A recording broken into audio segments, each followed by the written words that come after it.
कुछ स्मरण आया हुआ मसूर?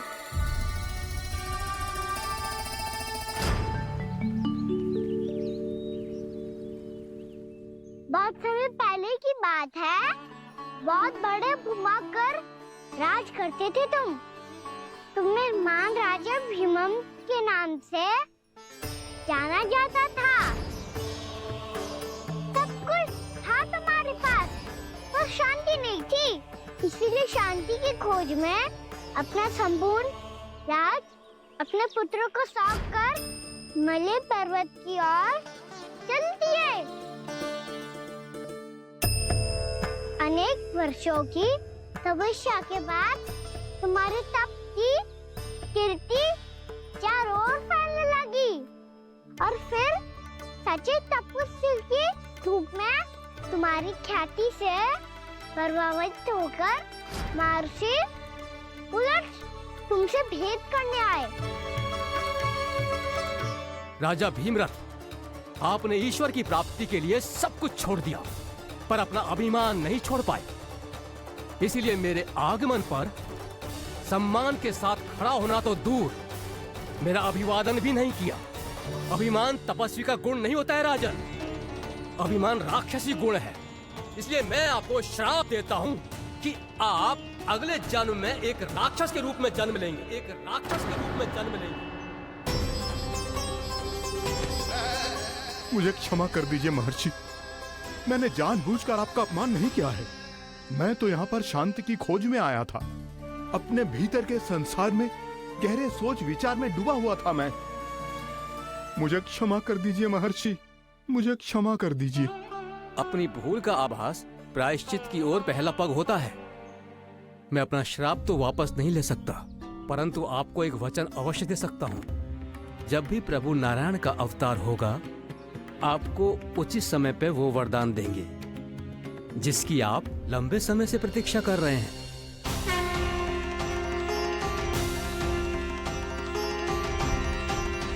प्रभु, आपने मेरी आंखें खोल दी। अब मुझे पता चल गया है कि आप कौन हैं और मैं कौन हूँ। इसलिए आप मुझ पर कृपा करके अपने चरणों में स्थान दे दीजिए। मुझे वो शांति प्रदान कीजिए जिसकी खोज में मैं वर्षों से भटक रहा हूँ। शांति तो मोक्ष में ही है, इसीलिए मैं तुम्हें मोक्ष का वरदान देता हूँ।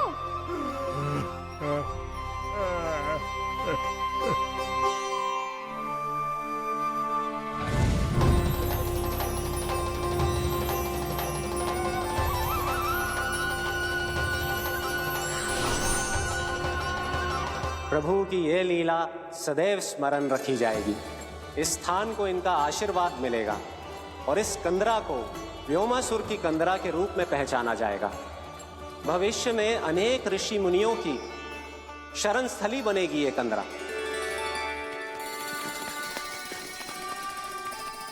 ये कोई साधारण बालक ना है। ऐसा चमत्कार कोई साधारण बालक थोड़ी ना कर सकते हो। तुम सत्य कह रहे थे बलराम, गाना सच्चे में भगवान ही है। तभी तो सब देवता इसे बसाने और इसकी ओर से युद्ध करने आते हैं। तुम सब ऐसे आंखें फाड़ के क्यों देख रहे हो मुझे?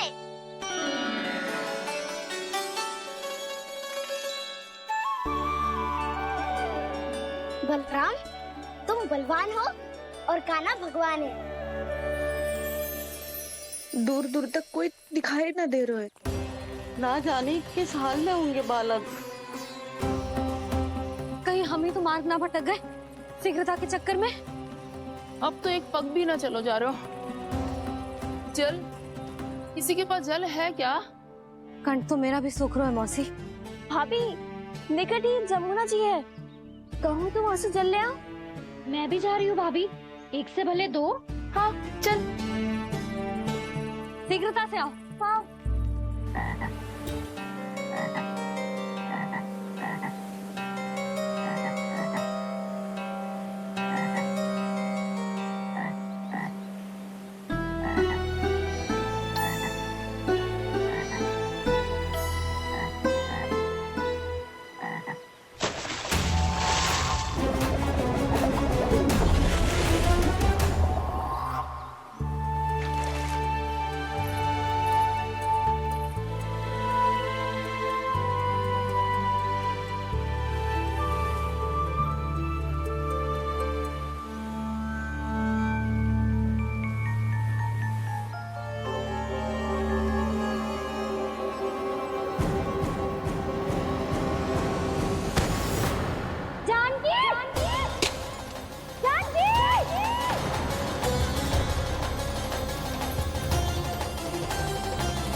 जानकी, जानकी,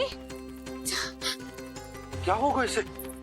देखो ना जी, अब छलिया की सूचना मिलते ही हम सब बालकों को ढूंढने चली गई और ढूंढते ढूंढते सबको बहुत प्यास लगी आई जी।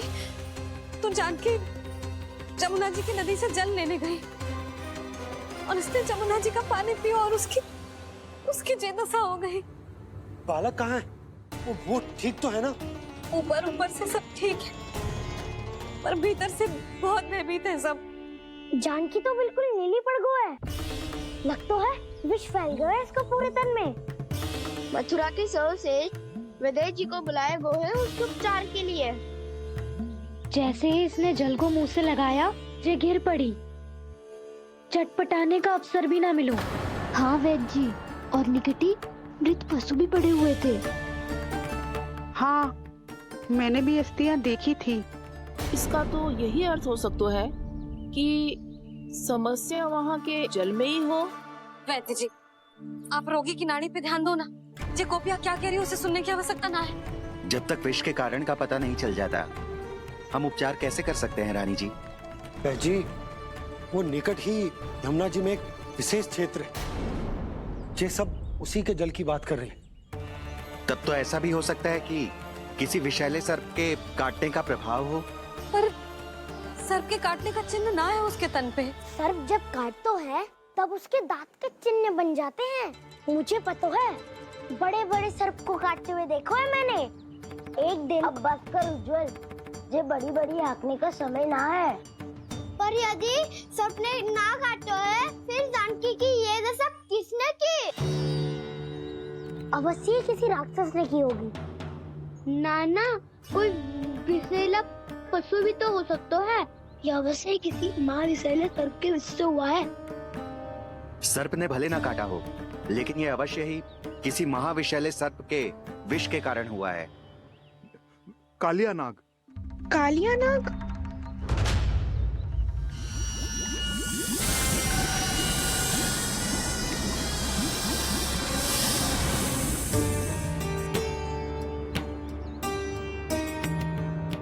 संकेतों से तो ऐसा लगता है कि जानकी ने कालिया नाग के क्षेत्र के विशाल जल पी लियो है।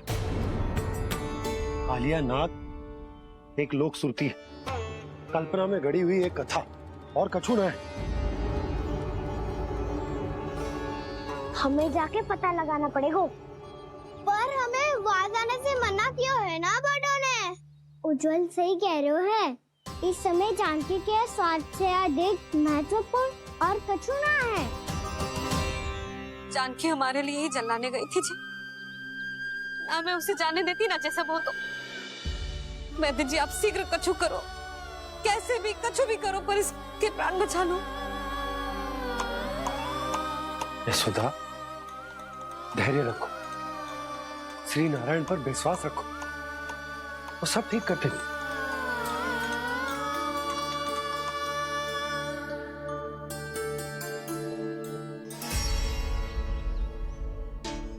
विष की काट की मेरे पास जितनी जड़ी बूटी थी, मैंने सब अर्क बना के पिला दी, पर इसकी दशा में अभी तक कोई सुधार नहीं दिख रहा है। यह अंतिम जड़ी बूटी है।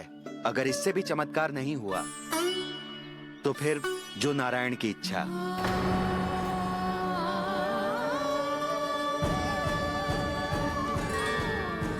पर कोई तो उपाय होगा जानकी को बचाने का। कान्हा, यदि तुझे किसी औषधि के बारे में पता है, हमें बता दे, हम जाके ले आएंगे।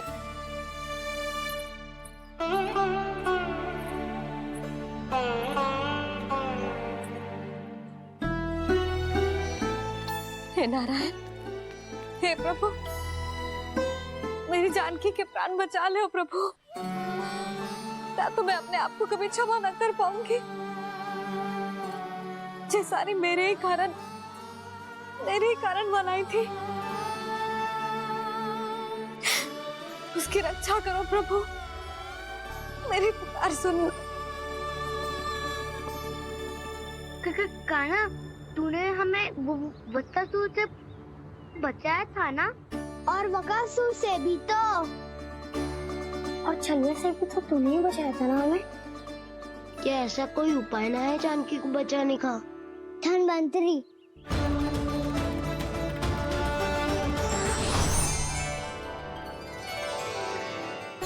मैं आ गया हूं प्रभु, चिंता मत कीजिए, आपके आदेश का पालन अवश्य होगा। यशोदा मैया,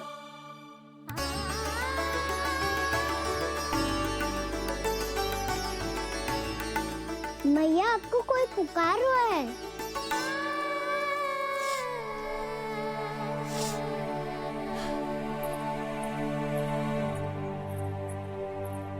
चिंता मत करो मैया, अब धनवंतरी जी आ गए हैं, वो सब संभाल लेंगे।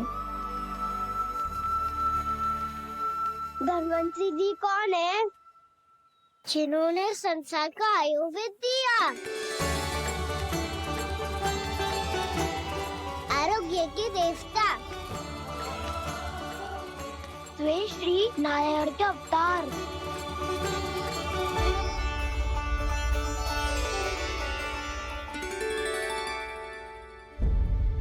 मुझे पता चला है कि आपको वेद की आवश्यकता है।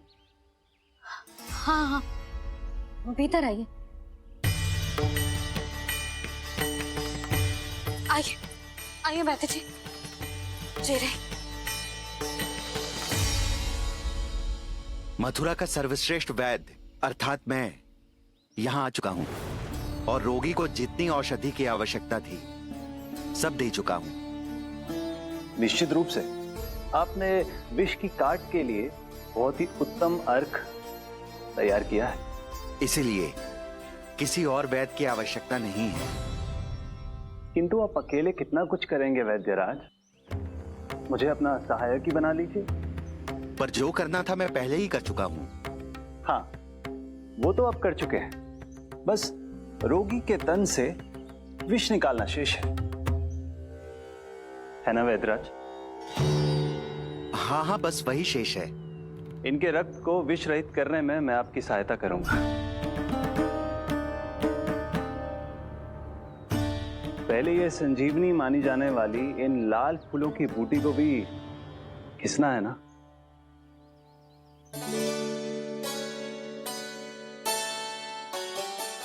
हाँ हाँ, तुम सही कह रहे हो, इसे अच्छे से घिसो।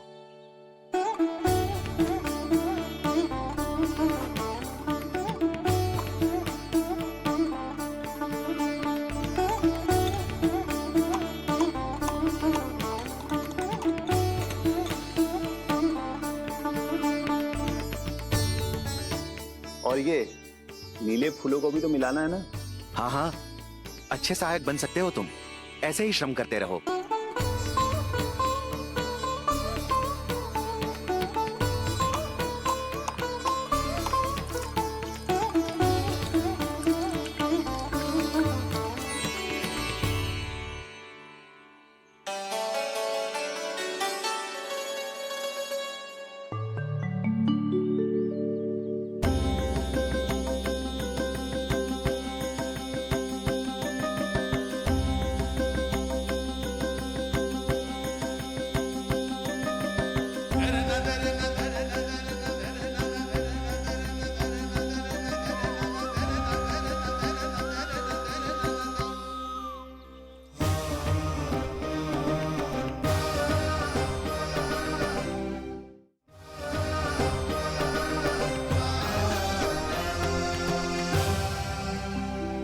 जानकी स्वस्थ हो जाएगी ना धनवंतरी जी? धनवंतरी? प्रभु, अब मैं क्या करूं? आपने तो स्वयं ही मेरी पहचान उजागर कर दी। जी क्या करो कान्हा? आप सब ऐसे क्यों देख रहे हो? मैया कहती है ना, सभी वैद्य धनवंतरी जी का ही रूप होते हैं। वाह कृष्णा, चतुर तो हो तुम। वैसे वास्तविक धन्वंतरी मैं हूँ, मेरा अर्थ है वास्तविक वैद्य मैं हूँ। ये तो मेरा सहायक है, मुझे पूरा विश्वास है बिल्कुल ठीक हो जाएगी। वैसे ही थोड़े ना मुझे मथुरा का सर्वश्रेष्ठ वैद्य कहते हैं लोग।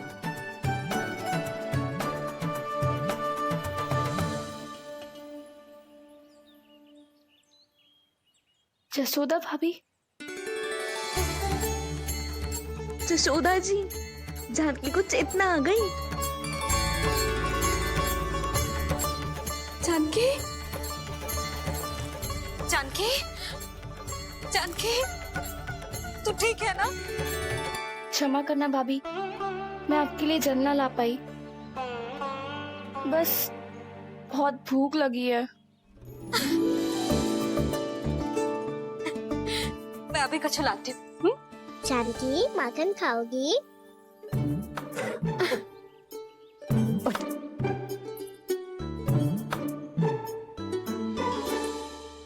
आजा, तू ही खिला दे लल्ला।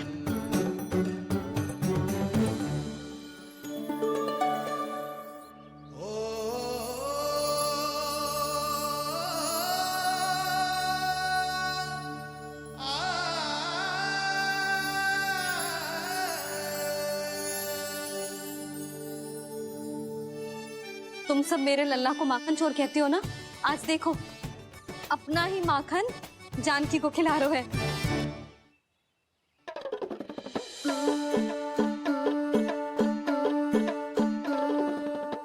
थोड़ा और विश्राम कर लो। सदैव तुम हम सबकी सेवा करती हो, आज मैं तुम्हारी सेवा करूंगा। जानकी की जिज्ञासा तब हुई जब जय यशोदा काकी की सेवा कर रही थी, और अब देखो स्वयं भगवान ही इसकी सेवा कर रहे हैं। जानते हो इससे क्या सिद्ध होता है? जो भी यशोदा मैया की पूजा करेगा, अर्थात अपने माता पिता की सेवा करेगा, उनके साथ सम्मान से व्यवहार करेगा, ईश्वर स्वयं उसका ध्यान रखेंगे। कभी धन्वंतरी के रूप में तो कभी स्वयं कान्हा के रूप में। भक्त और भगवान का देखो कैसा ये अनुराग,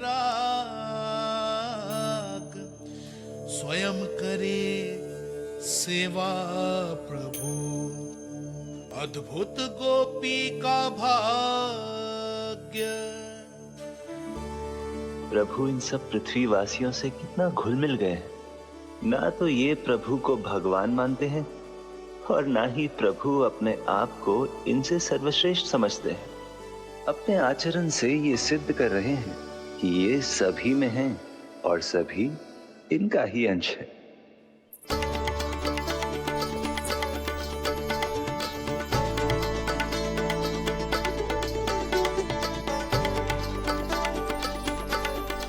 प्रभु,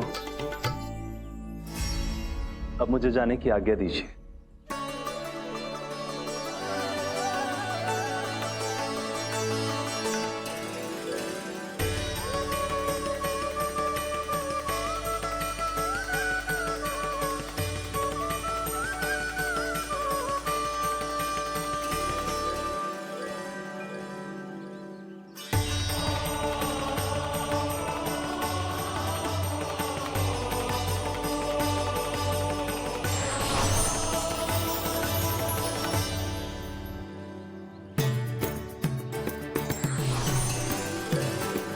कान्हा ने तो सच्ची में धन्वंतरी जी को बुला लिया था।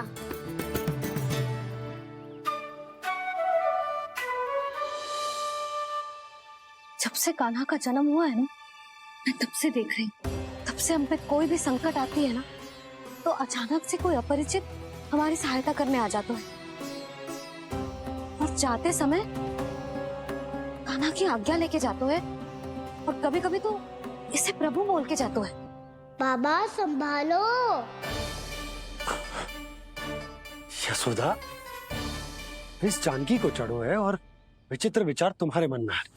अरे सब जानते हैं कि हमारा परिवार राजसी, तुम्हें पता ना चलता हो वो, पर हमारे कान्हा को सब राजकुमार ही समझते हैं देखकर। इसीलिए उसे सम्मान देने के लिए सब ऐसा ही करते हैं, और कोई बात ना है।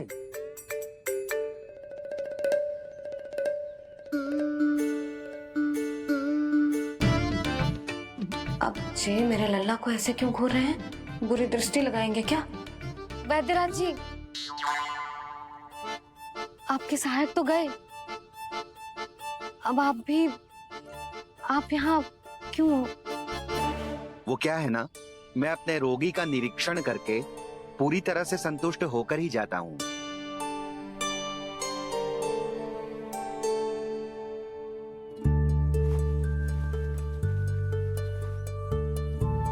हाँ, संकेत तो अच्छे हैं, कल सुबह तक बिल्कुल ठीक हो जाएगी।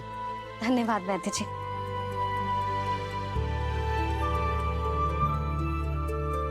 बस तो फिर हम कल पकड़न पकड़ाई खेलेंगे जानकी।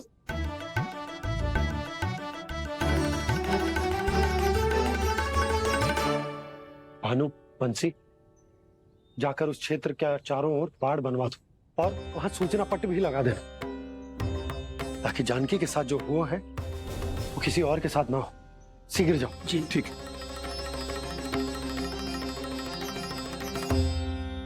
बाढ़ और सूचना पट लगवाने से समस्या का समाधान नहीं होगा बाबा। निर्दोष पशु सूचना पट देखकर भी कुछ समझ नहीं पाएंगे।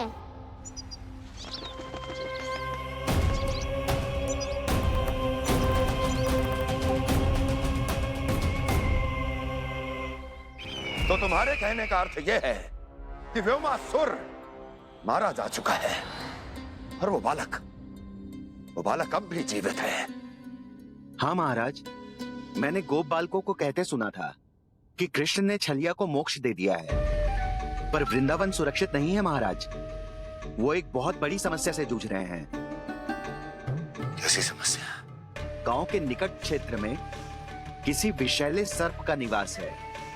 उसके विष का प्रभाव इतना भयानक है महाराज, जैसे विष ना हो, स्वयं हलाहल हो। मेरी कोई भी औषधि रोगी का उपचार नहीं कर पा रही थी। निकट के क्षेत्र में कहाँ है वो सर्प? गोप मानते हैं कि वो सर्प गांव के निकट यमुना नदी के जल में रहता है। मुझे तो लगता है महाराज, ये कालिया नाग की कथा कोई किंवदंती या लोक श्रुति नहीं, एक सच्चाई है, एक विशैली सच्चाई।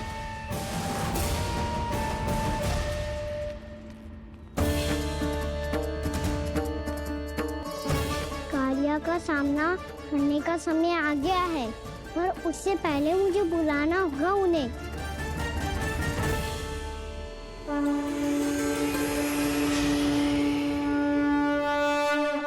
संसार के दारुण भय का नाश करने वाले, सभी कष्टों का हरण करने वाले, विश्व का समस्त ऐश्वर्य प्रदान करने वाले, कमल जैसे लोचन, मुख और चरणों वाले आजानुभूत श्री राम को मैं बार बार नमस्कार करता हूँ। आपदामपहर्तारं दातारं सर्व संपदा, लोकाभिरामं श्री रामं भूयो भूयो नमाम्यहम्। कागभूषोंडी, कागभूषोंडी, कागभूषोंडी। प्रभु क्षमा करें, मुझे जाना होगा।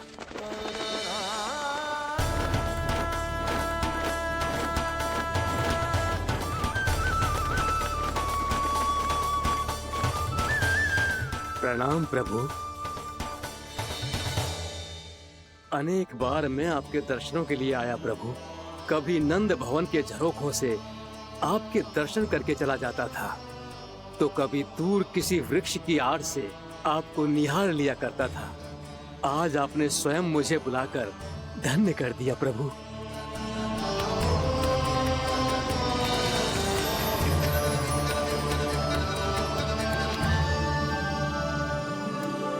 मैंने आपको यहाँ एक विशेष कारण से बुलाया है।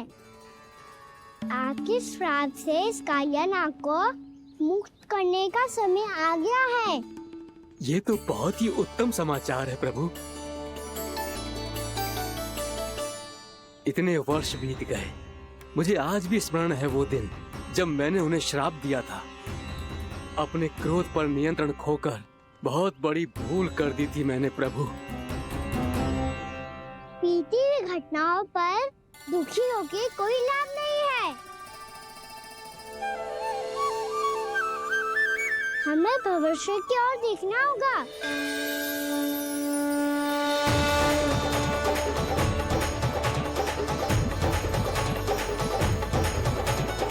आदेश कीजिए प्रभु, क्या आज्ञा है आपकी?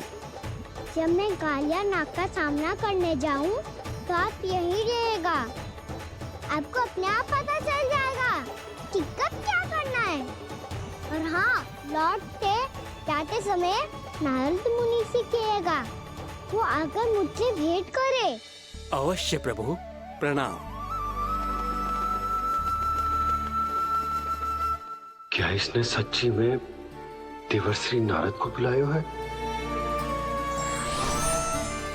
नारायण नारायण, आपको संदेश भेजने की आवश्यकता नहीं थी। आप स्मरण करते और मैं चला आता। तुम्हारा कल्याण हो नारद।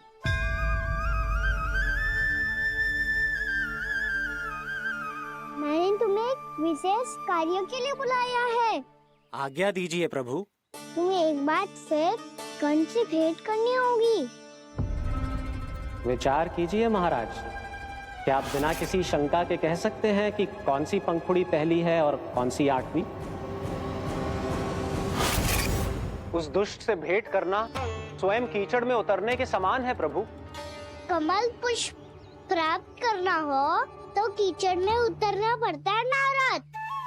आपका आदेश तो मैं स्वप्न में भी नहीं टाल सकता प्रभु।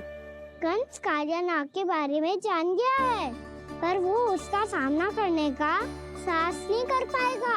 मैं आतुर हूँ प्राप्ति, मूर्ख नहीं। मेरी बुद्धि फिर नहीं गई है। मैं स्वयं उस कालिया जैसे महाविषैले सर्प के सामने खड़ा हो जाऊं और अपने ही काल को आमंत्रित कर लूं। तो फिर अपने लाभ के लिए उसका प्रयोग करने का कोई और उपाय सोचिए स्वामी।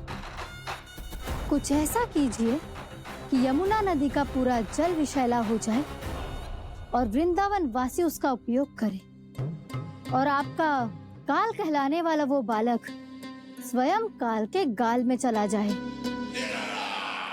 उत्तम उत्तम सुझाव है प्राप्ति। अब मुझे उस कालिया तक पहुंचने का मार्ग ढूंढना होगा। उसको विवश करने का कोई उपाय ढूंढना होगा, क्योंकि व्यक्तिगत रूप से उससे भेंट करना असंभव है। असंभव। आप सही कह रहे हैं प्रभु। कंस में उतना सामर्थ्य नहीं कि वो कालिया नाग का सामना स्वयं कर सके। वैसे तो कालिया गरुड़ देव का भी सम्मान नहीं करता, तो फिर वो कंस का सम्मान क्यों करेगा भला? नहीं करेगा, पर कंस तुम्हारा सम्मान अवश्य करेगा नारद। तुम्हारी बातें भी सुनेगा और मानेगा भी। ये मेरी योजना का बहुत ही महत्वपूर्ण भाग है। तुम कंस के पास जाओ और कहो कि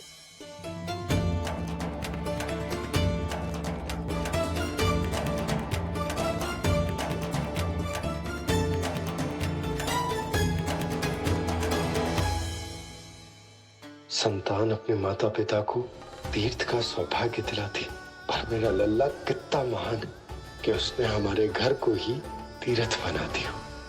ऐसा तीर्थ जहां मेरी आंखों के सामने भक्त और भगवान का मिलन हो रहा है। जो आज्ञा प्रभु।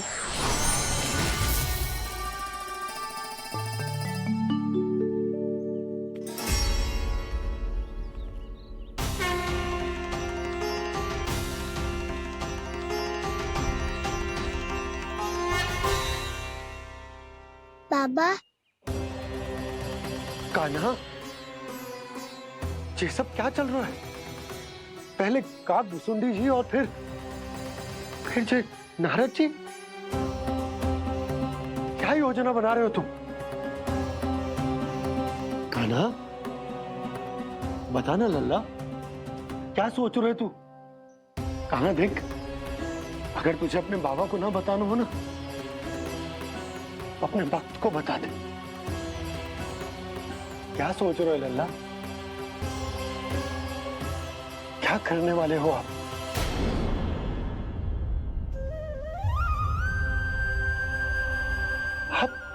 आप इतने दुखी क्यों हो? खाना खाना क्या होगा? क्योंकि मुझे आभास हो गया है बाबा, समय आने वाला है। कौन सा समय आने वाला है लल्ला? ये सब कुछ बदलने वाला है। भैया को मेरा सत्य पता चल जाएगा बाबा।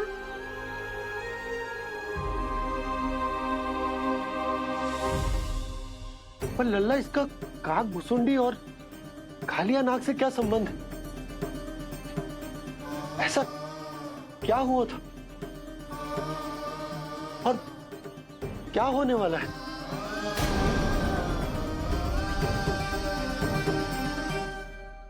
जो होने वाला है बाबा, उसका संबंध उससे है जो सैकड़ों वर्ष पहले हुआ था।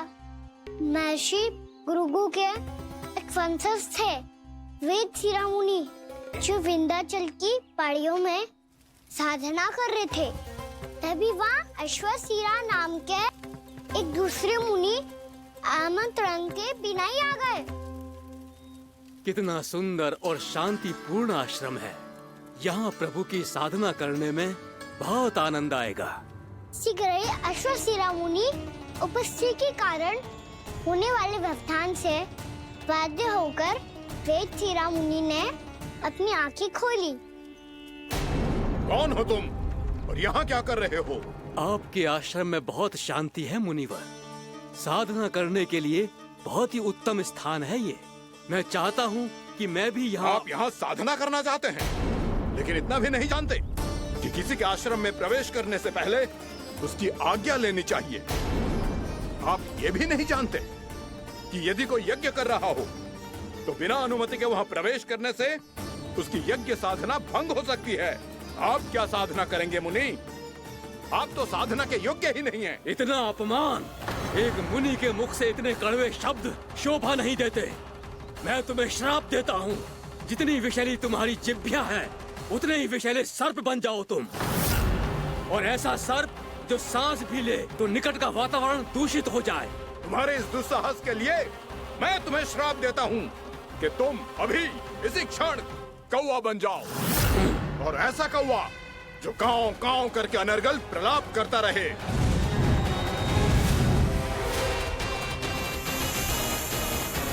ये मैंने क्या किया? ये मैंने क्या किया?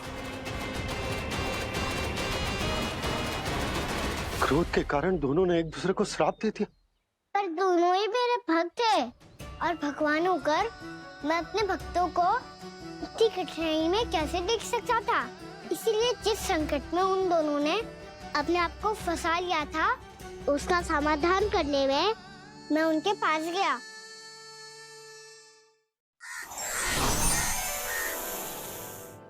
देखिए ना प्रभु, ये क्या हो गया हमसे? हमारी रक्षा कीजिए प्रभु, मार्ग दिखाइए हमें। क्रोध पर नियंत्रण ना होने के कारण आप दोनों ने एक दूसरे को बहुत ही भीषण संकट में डाल दिया है। अब दोनों ही तपस्वी, तप के बल से दिए गए आपके श्राप को लौटाना भी संभव नहीं है। प्रभु कोई तो उपाय होगा, हम आपके शरण में हैं प्रभु। अपराध तो हमसे हुआ है प्रभु, पर अब आपसे ही आशा है। कुछ ऐसा कीजिए भक्त वत्सल, जिससे हम दोनों के श्राप का प्रभाव कुछ कम हो जाए। आप दोनों ही मेरे भक्त हैं, इसलिए आपकी पीड़ा का निवारण करने का एक उपाय है मेरे पास। वेद शिरोमणि, जब आप कालिया नाग बनेंगे तो आपको मेरे चरणों को अपने शीश पर धारण करने का सौभाग्य मिलेगा। और अश्व शिरोमणि, आप काग योनि होने के बाद भी आप श्रेष्ठतम ज्ञान और सर्वाधिक यौगिक सिद्धियों के स्वामी होंगे और प्रवचन दिया करेंगे। इसके बाद अश्वशिरा मुनि काक भुसुंडी बन गए, जिन्होंने आगे चलकर स्वयं गरुड़ देव को रामायण सुनाई। और मुनि वेदशिरा महर्षि कश्यप और देवी कत्रियों के पुत्र कालिया नाग बनकर जल में। और अब वही कालिया नाग जमुना जी में, जिनके कारण जानकी के प्राण लगभग चले ही गए थे। अब कालिया नाग को उचित स्थान पर भेजने का समय आ गया है बाबा। पर ये तो अच्छी बात है कान्हा। वेद सिरा मुनि को दिया हुआ तुम्हारा वचन भी पूरा हो जाएगा, जमुना जी की शुद्धि भी हो जाएगी। इस सब के बाद भी तुम दुखी क्यों हो? क्योंकि इसके बाद मैया के सामने मेरा रहस्य खुल जाएगा बाबा। उन्हें पता चल जाएगा कि उनका बालक कोई साधारण बालक ना है। भविष्य में जो होने वाला है उसे सबके सामने घटने से रोकना मेरे लिए भी संभव ना होगा। मैया को सब पता चल जाएगा। क्या पता चल जाएगा रे मुझे?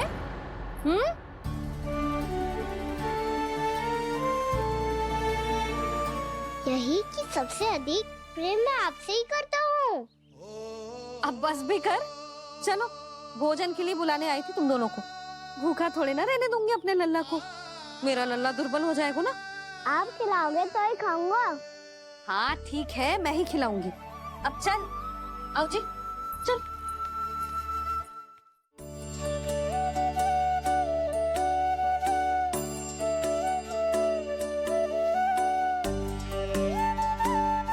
मैया खेलो ना मेरे साथ।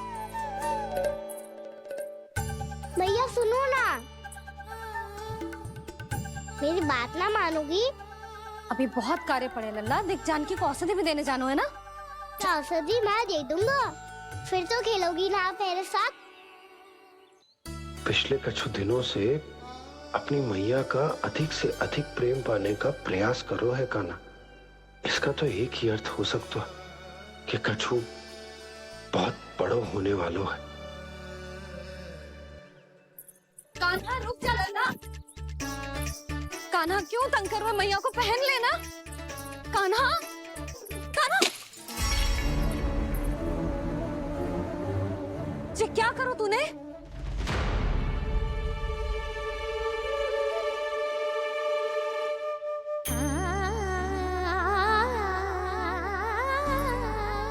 अच्छा ठीक है, अब मुंह लटकाने की आवश्यकता ना है। ये ले।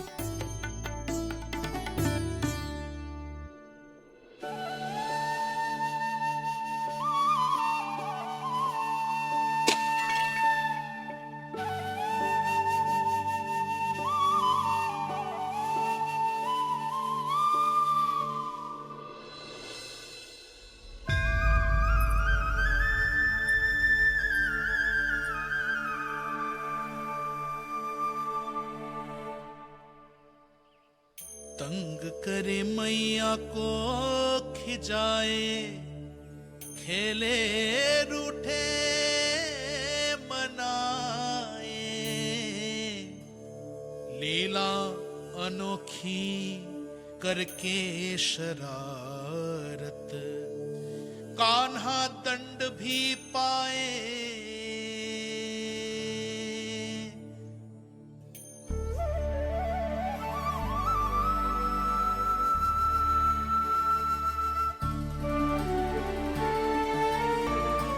रूठना मनाना, खेलना खिलाना, पहले शरारत करके क्रोध दिलाना और फिर क्षमा मांग लेना, ये सब जानबूझकर कर रहे है कान्हा।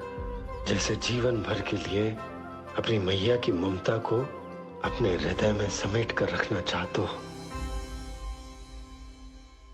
कैसे कैसे करूं उस कालिया से मित्रता, कैसे करूं उसका उपयोग?